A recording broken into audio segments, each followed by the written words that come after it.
Now, as we wind up, we want to briefly look at what the latest on the Division of Revenue bill that, of course, we saw the Senate passing its own version of 335 billion shillings. We saw the National Assembly passing its own version of 316 billion shillings. But the President spoke about it. Let's listen to what he had to say to the governors. Huwezi kukula ile ambaye hujapanda. Tunaelewana? Huwezi. Excuse me? So we are so much... Jameni, tunataka kaunti zetu zifanye kazi, ni kweli. Lakini ukienda uitishe pesa ambaye haipo, itatoka wapi? You cannot make money. You cannot print money. So jameni, tafadhalini, magavana, tumieni ile mko naye kwanza sawa. Yeah? Yeah? Sisi wote tupambane na ufisadi, badala ya pesa kuingia mifuko ya wachache na kunonesha tumbo zao. Fanyinieni wananchi kazi. Nene guadala mera. Na mimi nasema kama bunge ama seneti munasema waongezwe pesa, sawa sawa, kateni mishahara yenu, fanya yale mengine, mupatie county pesa. Mimi sina hiyo pesa. Pesa ni jasho ya wananchi, na ile iko ndio inaweza kutumika. We cannot get more than that. Kwa hivyo na waomba kwa heshima kubwa magavana wetu na maseneta wetu, wacheni mastori mingi, chukueni ile ambaye iko, muanze kazi. Wananchi wanagojea miradi.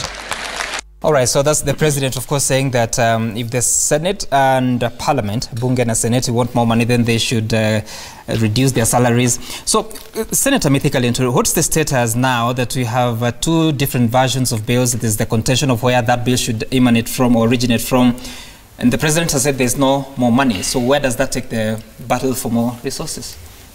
Finally, of course, we'll be heading to the courts, and we are there this early morning. Immediately after here, we are going for a mention to confirm whether the parties involved in the case that we found last week have made their responses or are found, so that we can be able to pursue the court and give us the earliest hearing date.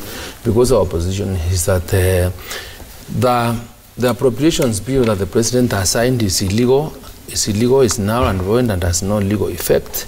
And he continues whatever he did was through the advice of his through his advisors, must always be challenged when it's not done constitutionally. And we have on this position because without the Division of Revenue Act being passed and agreed on, then there can never be any appropriation, because the beginning of appropriations is when the bill is when the amounts of money to be shared between the two levels of government have been agreed on, so that Parliament appropriates for the national government, Senate to appropriate for the two versions for the counties. How do you reconcile that stalemate? So I am waiting to... You see, our position is static, and it is because, you know, what is supposed to inform the revenue, the division of revenue, is the information and advice or recommendations coming from the CRI. CRI is an independent commission. It's a fiscal body whose responsibility, one, is to protect the sovereignty and the interests of the people of this republic. And one of the things that they have to do is to advise on a formula that is used to share revenue. So if they have been dismissed by the National Assembly or by the executive, we will own to that position, that their position must be respected. Very quickly, we need to hear from Honorable Cheng and Oluoch. What do you make, if I should begin with you very quickly, from that statement? Use what you have. That's what President Kenyatta told you. I think I want to say this, and I've said this in another forum. You know, there are times when it doesn't matter whether you're right or wrong. There are times when what matters is solutions to problems. And in this case, the President is saying, look, we could get money in the future, but where we are now, this is what we have. And probably you know that the government has asked ministries and principals to stop expenditure of money. Right. Because we are trying to be austere to try to get monies to do projects. But on the issue of Division Revenue Bill, I mean, I've advised on the floor last week, and I still believe the President will sign the one that we passed last week, because the body legally mandated to pass that bill is National Assembly. And of course, Roach will read that for you in Article 96 and 7. Now, Mithika here was with us in National Assembly last Parliament, and I never on a single day had him, for the 4.5 years, using the words he's using today. But if you went to the Hansard, you find David Ochieng, year 1, 2013, 14, 15, saying, can we ring-fence this CRA commission? Ring-fence this commission, if once the CRA commends, then either Treasury or National Assembly should not be able to disagree with it. As it is, they only give recommendations, which can be varied by the Treasury. But finally, before you go to Okoth, I think there is a systemic issue about funding of the counties, which I think we need to sit down and agree on, on a long-term basis, so that not every year at budget time, because some, we have this stalemate every year at budget time. So I think we need to sit down and agree on good time, not during budget time, when there's no emotions, and agree on how best we want to fund the counties, and how can the governments can be made to do more development than paying salaries. All right, so Honorable Oluoch, your comment. I mean, he says it's not a matter of being right or wrong, it's a matter of solutions. I couldn't agree more, and I think that's what Justice Maraga, the Supreme Court, was saying over the Supreme Court advisory that was sought by the governors. And this is entrenched in Article 159 of the Constitution, I think Part E or F, that says that the court shall take into account, among other things, the ability to sort cases out of courts. Right. And in this thing, what he was saying is, in my view, is that there is what the law says, but the courts are reluctant to want to be the person that will actually say this is the division of revenue. The division of revenue, like he said, it is cast in the Constitution itself. The Commission of Revenue Allocation under 203 gives the recommendations, and that's what it is, a recommendation. The other thing that it says is that Parliament shall take into consideration. So it's a recommendation, and Parliament considers. Once you consider that, it doesn't mean that you agree. You can agree and you can disagree. And the other thing, lastly, that I want to say is that we must begin to build our budget not based on an incremental thing, irrespective of whether the need is there. We must use zero-sum budget, where every year governors come and defend what they need, taking into account the constitutional threshold of 15%. All right, I wish we had time to look at the provision of the Constitution in sharing revenue. But in closing, as an observer, so you see all this conflict between the two houses of parliament. You see the president saying that you don't have any extra coin. The governors are in court. They want interpretation of several matters. So where do we go from here? It almost seems like it's a battle of egos for me. All right, it almost seems like Parliament has decided to go on an ego war with the Senate.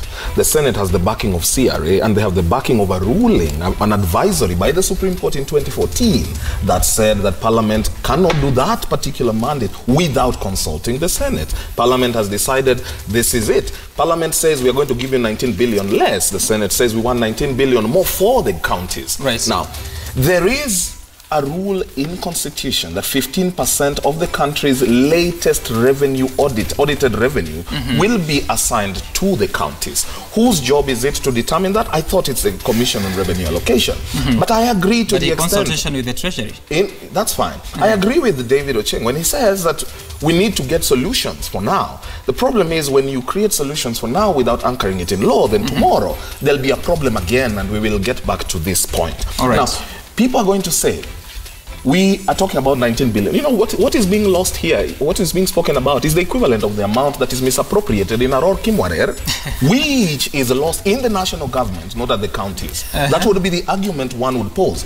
And we are saying, that's why we demand consistency like Ken Okoth. When you say that we want to save the country 19 billion, and yet you tell us that you want to pay CD de Ravena 11 billion, which is the proceeds of corruption, what are you saying exactly? So if we are going to save the country 19 billion, let's save the country 19 billion, starting with the counties, fine, and in all other spheres. All right. Thank you Your so much feedback. for your views. We take a look at what we've been saying on Twitter, Citizen TV Kenya, hashtag Daybreak. What is it that you're saying? This is who? We need to begin. Jacob Aber. Right. He says the late Honorable Ken Okoth was a lion of different colors. He was among the legislators in the history of Kenya. In short span, we have seen his delivery. Now SMSs. We begin with who? I hope they left their name today. There you go. Anonymous. No one. Politicians don't care about the health of citizens, only about their salaries. Okoth was exemplary. You employ Cubans. I'm an unemployed Kenyan doctor. Sad. Okay. Obeto, you're watching from Eldoret. Good morning. You say the Kenyan government is so much reluctant on dealing with cancer, considering medication cost for those who have died after treatment in India and other foreign countries is good enough to set up cancer centers in the country. Anyway, I'm so saddened with the untimely passing of Honorable Ken Okoth.